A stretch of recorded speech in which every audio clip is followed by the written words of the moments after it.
దేవునికి ప్రియమైన సంగమా, ఈరోజు దేవుడు మనకని ఇచ్చిన ప్రవచన వాక్యం ఇది. కీర్తన గ్రంథము 89వ కీర్తన 3వ వాక్యము. నేను ఏర్పరచుకొనిన వానితో నిబంధన చేసి ఉన్నాను, నిత్యము నీ సంతానమును స్థిరపరచెదను. దేవునికి ప్రియమైన వారా, ఈ వాక్యము దేవుని నమ్మకత్వం, నిబంధన, తరతరాల ఆశీర్వాదం గురించి చెబుతుంది. మనుషుల మాటలు మర్చిపోవచ్చు, పరిస్థితులు మారిపోవచ్చు, కానీ దేవుడు చేసిన నిబంధన మారదు. దేవుడు ఎవరితోనైనా నిబంధన చేస్తే అది కేవలం ఆ వ్యక్తి వరకే కాదు, ఆయన ఆశీర్వాదము తరతరాలకు చేరుతుంది.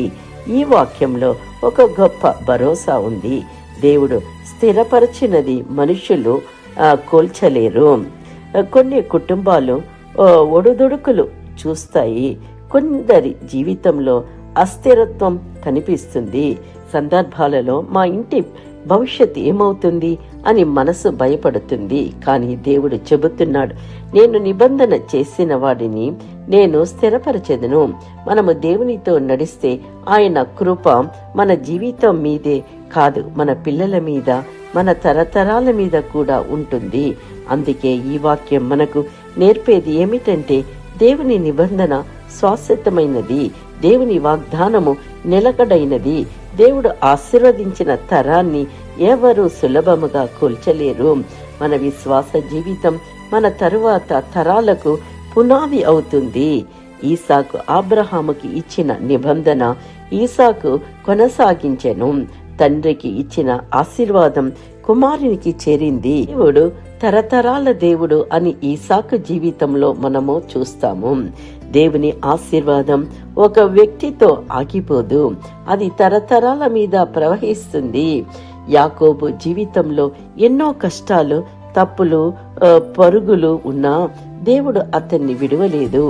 అబ్రహాము ఈసాకుతో పాటు నిబంధన చేసిన దేవుడు యాకోబుని కూడా ఆశీర్వదించెను. బలహీనతల కంటే దేవుని నిబంధన బలమైనది. మరియు మరియమ్మ ద్వారా యేసుక్రీస్తు దావీదు వంశములోనే యేసుక్రీస్తు జన్మించెను. దేవుడు దావీదుకు చేసిన నిబంధనకు పరిపూర్ణ నెరవేర్పు యేసులో కనిపించింది, చూపిస్తుంది. దేవుని వాగ్దానం ఆలస్యమైన అది మహిమగా నెరవేరుతుంది. దేవుని నిబంధన చివరికి రక్షణకు, నిత్య జీవానికి దారి తీస్తుంది. ఒక చిన్న ప్రార్థన. ప్రియమైన సహోదరి, సహోదరుడా, ఈ వాక్యాన్ని వింటున్న మనతో దేవుడు ప్రవచిస్తున్నారు. దేవుడు నిబంధన చేసిన వారిని దేవుడు మరిచిపోని దేవుడు, వారిని తరతరాలను దీవించే దేవుడు. అబ్రహాము వలె విశ్వాసం, ఈసాకు వలె విధేయత, యాకోబు వలె మార్పు, దావీదు వలె హృదయం వలె సమర్పణ. ఈ వాక్యాన్ని మనకని తీసుకుందాము, ఆశీర్వదింపబడదాము.